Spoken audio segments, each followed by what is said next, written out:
Assalamualaikum warahmatullahi wabarakatuh. Salam sejahtera bagi kita semua. Saya ucapkan selamat pagi, selamat sore, atau selamat malam untuk Bapak Dr. Anton Rahmadi, STPMSC, selaku dosen mata kuliah Sifat Fisik Pertanian, jurusan Teknologi Hasil Pertanian yang sedang menonton video kami. Dan untuk teman-teman yang ada di rumah, halo, gimana nih teman-teman? Semoga dalam keadaan sehat walafiat dan tetap semangat ya pastinya.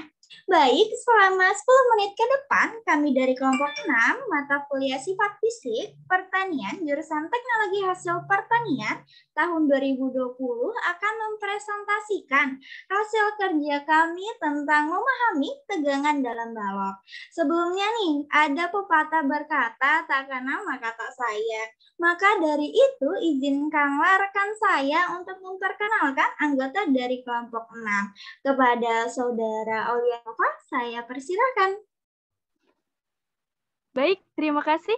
Kelompok 6 yang beranggotakan 1, Anissa Putri Tilvalda, yang kedua, Auliana Valiani Ramadhani, yang ketiga, Salsa Bila Safa, yang keempat, Mutiara Putri Alsa, dan yang kelima, Ratih Mardiatu Zakia, yang keenam, Rizkina Puspa, dan yang terakhir, 7, No Yobel.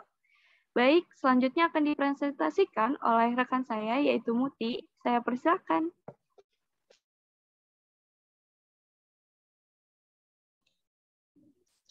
Jika kita menerapkan beban ke balok, balok akan berubah bentuk menjadi menekuk.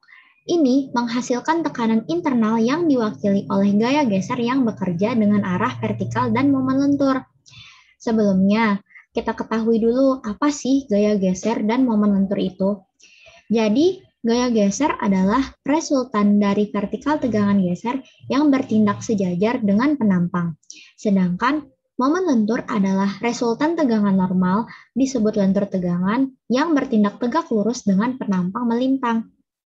Bagian balok dikatakan dalam keadaan lentur murni saat gaya geser bersama itu sama dengan 0. Ada sebuah konstanta momen lentur sepanjang-panjangnya. Untuk balok ini dibebani oleh dua momen. Pembengkokan murni di atas bagian tengah balok merupakan tempat pembengkokan momen konstan.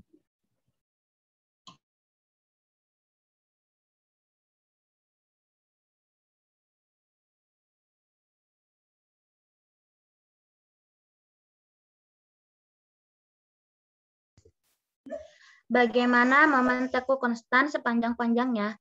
Yang pertama, balok merupakan sebagai kumpulan serat yang sangat kecil. Karena balok membelokkan serat di bagian atas, balok menjadi lebih pendek, artinya sedang dalam kompresi. Balok menjadi lebih panjang karena balok tersebut tegang. Di suatu tempat antara atas dan bawah penampang akan ada permukaan mengandung serat yang tetap sama panjangnya. Ini disebut permukaan netral. Kedua, balok dalam dua dimensi disebut sebagai sumbu netral, pengukuran tegangan tekuk yang berkembang di dalam balok untuk menahan momen terapan.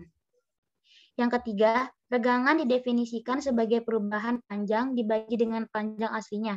Dapat diperoleh persamaan untuk regangan tekuk pada jarak berapapun Y dari sumbu netral. Jarak Y didefinisikan sebagai positif ke bawah, dan persamaan ini akan memberi regangan positif untuk bagian bawah penampang melintang yang mengalami ketegangan.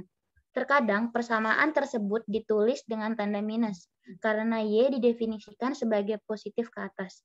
Keempat, ketika beban diterapkan, papan tidak bisa meluncur, dan tegangan horizontal berkembang di antara mereka. Jika tegangan geser ini lebih besar dari kekuatan geser ikatan lem, lem akan gagal. Tegangan geser horizontal ini tidak ada jika kita menerapkan momen alih-alih gaya. Adanya tegangan geser horizontal ini menjelaskan mengapa balok kayu terkadang gagal membelah secara longitudinal. Kegagalan ini biasanya terjadi mendekati netral sumbu. Lanjut.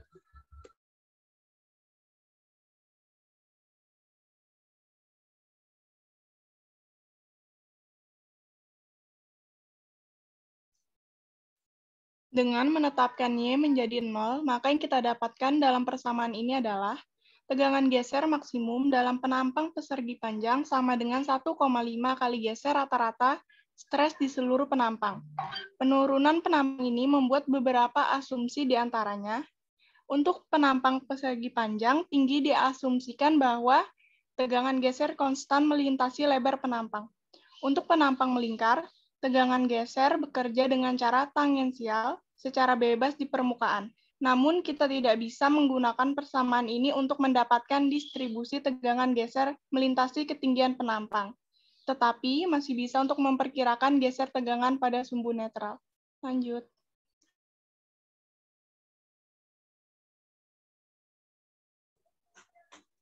Persamaan tegangan geser pada sumbu netral dalam penampang melingkar sama dengan persamaan untuk bagian persegi panjang, di mana tegangan geser rata-rata V per A dan dikalikan dengan konstanta. Konstanta adalah 4/3 untuk penampang melingkar dan 3/2 untuk persegi panjang, yang artinya tegangan geser vertikal didistribusikan.